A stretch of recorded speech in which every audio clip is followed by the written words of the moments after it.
Askon Holding şirkətlərindən olan Askonun təşəbbüsü ilə çəkilən Azərbaycanın ilk qadın gəmi kapitanı Şövkət Səlimovaya həsr olunan Şövkət Bədii filminin təqdimat mərasimi keçirilib. Nizami Kino Mərkəzində baş tutan tədbirdə Askon Holding, o cümlədən Asko rəhbərliyi və əməkdaşları, Azərbaycan Dövlət Dəniz Akademiyası və Azərbaycan Dənizçilik Kollecinin tələbələri, ictimaiyyət və mədəniyyət nümayəndələri, jurnalistlər, həmçinin filmin yaradıcı heyəti iştirak edib. Askonun idarə heyətinin sədri Rauf Vəliyev bildirib ki, 167 illik tarixi olan gəmiçiliyin zəngin irsindən qaynaqlanmaqla çəkilmiş filmin oktyabrın 22-sində təqdimatı xüsusi önəm daşıyır. Məhz 2013-cü ilin bugünündə Prezident İlham Əliyevin müvafiq sərəncamı ilə ölkədə fəaliyyət göstərən iki qədim və böyük donanmanın birləşdirilməsi yolu ilə hazırda Asko brendi ilə fəaliyyət göstərən Azərbaycan Xəzər Dəniz Gəmiçiliyi Qapalı Səhmdar Cəmiyyəti yaradılıb. Asko yarandığı gündən dənizçi peşəsinin nüfuzunun daha da artırılmasının prioritet məsələ olduğunu qeyd edən sədr, Şövkət filminin də bu məqsədə nail olmaq istiqamətində reallaşdırılan layihələr biri olduğunu diqqətə çatdırıb.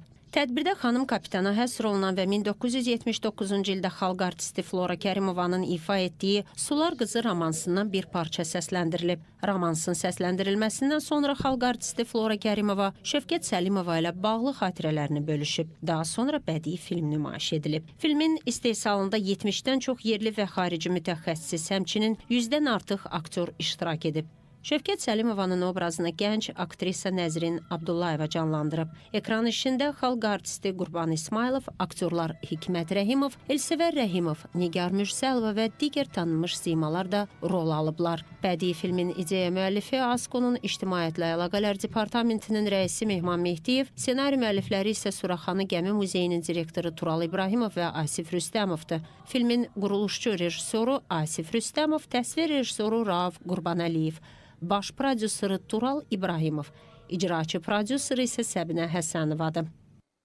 Layihənin ideyası Azərbaycan Xəzər Gəmiçiliyə məxsusdur. Onların dəvəti ilə layihəyə qoşulmuşam və deməli film Azərbaycanın ilk qadın gəmi kapitanı Şövkət Səlimovaya həsr olunur və onun həyatından sənədli və bədii təxəyyül məhsulunun qarşılığı olaraq belə bir bədii filmdir. Yəni onun həyatına olan bəzi informasiyanı istifadə edərək və bədii təxəyyül əlavə edərək çəkmişik. Onun həyatı daha böyük bir filmin mövzusudur. Təəssüf ki, indi kino sənayedir, yəni istehsalat məsələləri və s. filan. Amma düşünürəm ki, nə vaxtsa Şövkət xanım haqqında daha böyük film və yaxud serial çəkmək olar. Çünki doğrudan da çox maraqlı insan olub və həyatı çox şaxəli olub.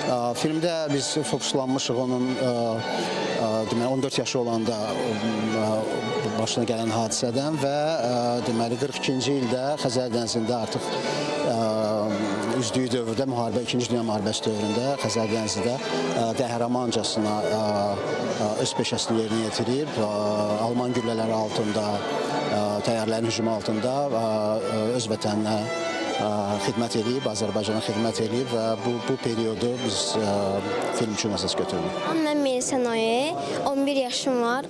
Oyuq Uşaq Teatrında oynayıram. 5 ildir ki, orada iştirak edirəm. Bu filmdə Şövkət Səlimovanın uşaqlığını canlandırıram. Bu rolu oynamaq mənim üçün həm qürur verici idi, heç çətin deyildi. Çünki mən özüm dərnəyə gedirəm, orada mənə çoxlu dil qaydaları keçirlər. Ümid edirəm, xoşunuza gələr. Çox əziyyətli bir iş oldu. Hamıya təşəkkür edirəm. Çəkilişlər zamanı Askonun donanmasına məxsus gəmilər və müxtəlif real məkanlardan geniş istifadə olunub. Həmçinin dövrün ruhunu əks etdirmək məqsədi ilə unikal rekvizitlər hazırlanıb.